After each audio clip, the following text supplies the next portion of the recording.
ରାଧେ ରାଧେ। ଭଲ ଅଛନ୍ତି ଆପଣମାନେ? ମୁଁ ଟିକେ ଝଡ଼ି ଯାଇଛି। ମୋତେ ମୋ ବୋଉ କହୁଥିଲା ମୁଁ ଖାଇପାରୁନି ଠିକ୍ ସମୟରେ, ସେଥିପାଇଁ ମୁଁ ଝଡ଼ି ଯାଉଛି।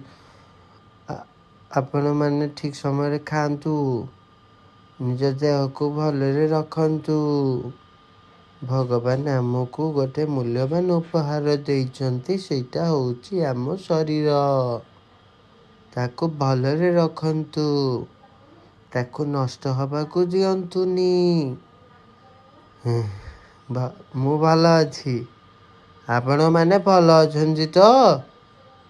ହଁ ଭଲରେ ଥାଆନ୍ତୁ। ମୁଁ ତ ଝଡ଼ି ଯାଇଛି। ମୋ ବୋଉ ମୋତେ କହୁଥିଲା ମୁଁ ଯାଉଛି ଖାଇବି, ମୋତେ ଡାକିଲାଣି। ହଁ ମୁଁ ରହିଲି। ରାଧେ ରାଧେ। ପୁଣି ଦେଖା ହବ କାଲି।